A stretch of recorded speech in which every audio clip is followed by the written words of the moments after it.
ऐसे सिचुएशंस बना दिए गए हैं जहां पर मेरा खुद को खत्म कर देना ही सबसे सही रास्ता समझ में आता है। जय काली भैरव दोस्तों, हर हर महादेव। हेलो दोस्तों, तो आपको पता ही होगा कि एक व्यक्ति अतुल सुभाष ने अपनी वाइफ के खुद पर और उसकी फैमिली पर झूठे केसों के कारण और उससे मनी एक्सटॉर्शन करने के कारण तंग आकर सुसाइड कर लिया। अतुल सुभाष ने 1 घंटे से ऊपर की वीडियो बनाई जिसमें उसने बताया कि कैसे उसकी पत्नी ने और उसकी फैमिली ने उसके साथ हरासमेंट किया और ऐसी परिस्थितियां पैदा करती जिससे उसके सामने सुसाइड के अलावा और कोई दूसरा ऑप्शन नहीं था। ऐसे सिचुएशंस बना दिए गए हैं जहां पर मेरा खुद को खत्म कर देना ही सबसे सही रास्ता समझ में आता है। देखो दोस्तों, आज जब कोई भी पत्नी अपने पति से अलग होना चाहती है, चाहे रीजन कुछ भी हो, जैसे उसका किसी दूसरे व्यक्ति के साथ अफेयर चल रहा हो या शादी करने के बाद उसकी कोई सरकारी नौकरी लग जाती है, जैसे हमने कुछ सालों पहले ज्योति मौर्य का केस देखा था जिसमें वाइफ के एसडीएम बन जाने पर वह पति को छोड़ देती है और छोड़ने के लिए उस पर भी दहेज का मोलेस्टेशन का केस लगा देती है, या फिर उसके हस्बैंड से और उसकी फैमिली से नहीं बनती तो सबसे पहले वह सेक्शन 498 ए दहेज उत्पीड़न का केस उसके पति और उसकी पूरी फैमिली पर लगाती है, जिससे पति सहित उसके पूरे परिवार पर केस चलता है। और इसके अलावा भी वह डोमेस्टिक वायलेंस, सेक्सुअल हरासमेंट जैसे केस लगा देती है जिसमें उसका पूरा परिवार फंस जाता है। वह डिवोर्स तो ले ही लेती है, उसके अलावा पति की मंथली आधी इनकम लेती है। और यदि हस्बैंड पैसे नहीं दे पाता तो उसकी संपत्ति कोर्ट द्वारा सीज कर दी जाती है। एक तरफ तो महिलाएं इक्वलिटी की बात करती है और दूसरी तरफ शादी और डिवोर्स के बाद भी अपने पति के पैसे पर जीवन जीना चाहती हैं।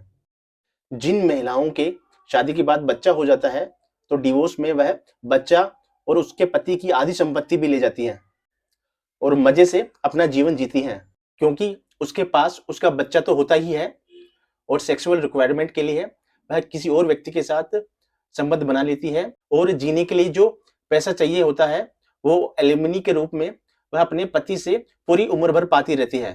और जबकि आदमी के पास ना उसकी कोई फैमिली होती है, क्योंकि वाइफ भी चली जाती है, उसके बच्चा भी चला जाता है और पैसा भी वह ले जाती है, तो उसकी जिंदगी खराब हो जाती है। यह हमारे देश में कैसा कानून बना हुआ है जिसमें मर्दों का सिर्फ शोषण किया जाता है। ऐसी ही कानून व्यवस्था के खिलाफ अतुल ने अपनी वीडियो में आवाज उठाई है। इस वीडियो को देखकर आपको ये सीखने को मिलेगा कि कैसे आज कोई भी लड़की किसी भी आदमी और उसके पूरे परिवार को बर्बाद कर सकता है इस कानूनी व्यवस्था का इस्तेमाल करके।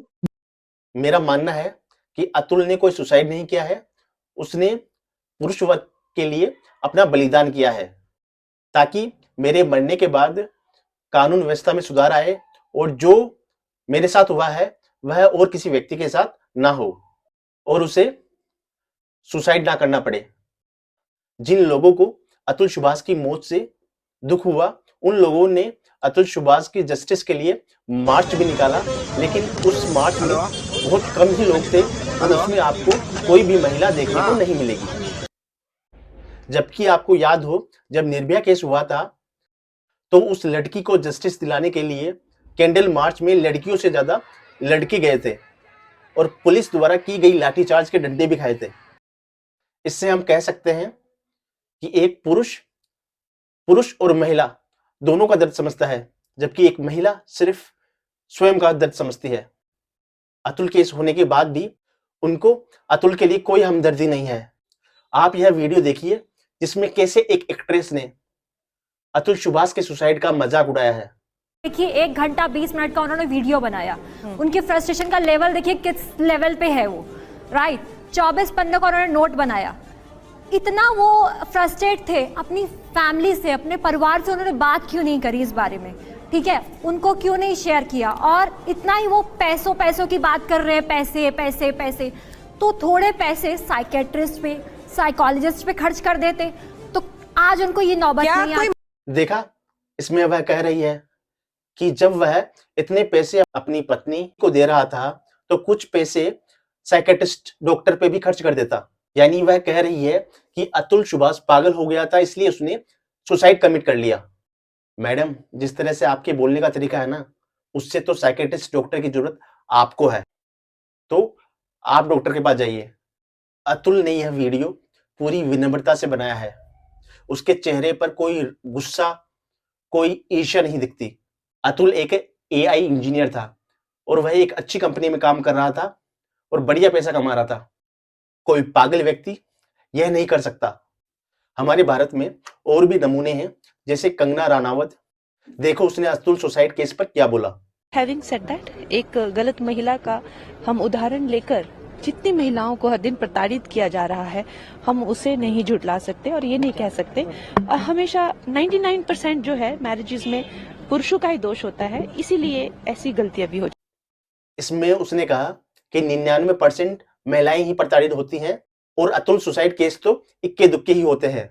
तो मैडम, जरा आप यह पुरुष और महिला की सुसाइड का डेटा देखो।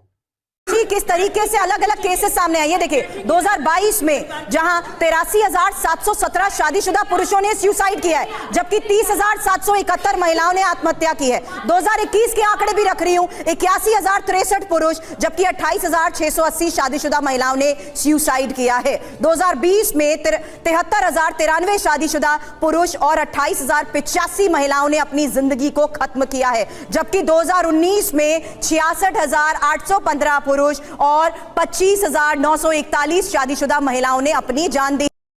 इसमें पुरुषों की सुसाइड करने की दर लगभग 75% है और महिलाओं की लगभग 25% ही है। लेकिन हम क्यों देखें? क्योंकि हम चाहते ही नहीं हैं कि हमारे देश में महिला और पुरुष को समान अधिकार और न्याय मिले। हम सिर्फ महिलाओं के लिए ही न्याय चाहते हैं, पुरुषों के लिए नहीं। महिलाओं के लिए महिला आयोग बनाया गया है, जबकि पुरुषों के लिए कोई भी आयोग नहीं है, जिसमें वह अपने साथ हो रहे अन्याय और शोषण को बता सके और न्याय पा सके। सिर्फ और सिर्फ कुछ लोग ही जेंडर न्यूट्रल बिल लाना चाहते हैं।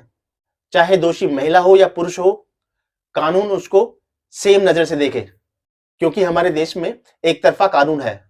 क्योंकि यदि महिला बिना किसी कारण किसी पुरुष को गाली देती है, उसके साथ मारपीट करती है या उस पर कोई झूठा आरोप लगा देती है, तो हमारे देश में उस महिला के खिलाफ कोई केस नहीं होता है और उसको कोई सजा नहीं दी जाती है।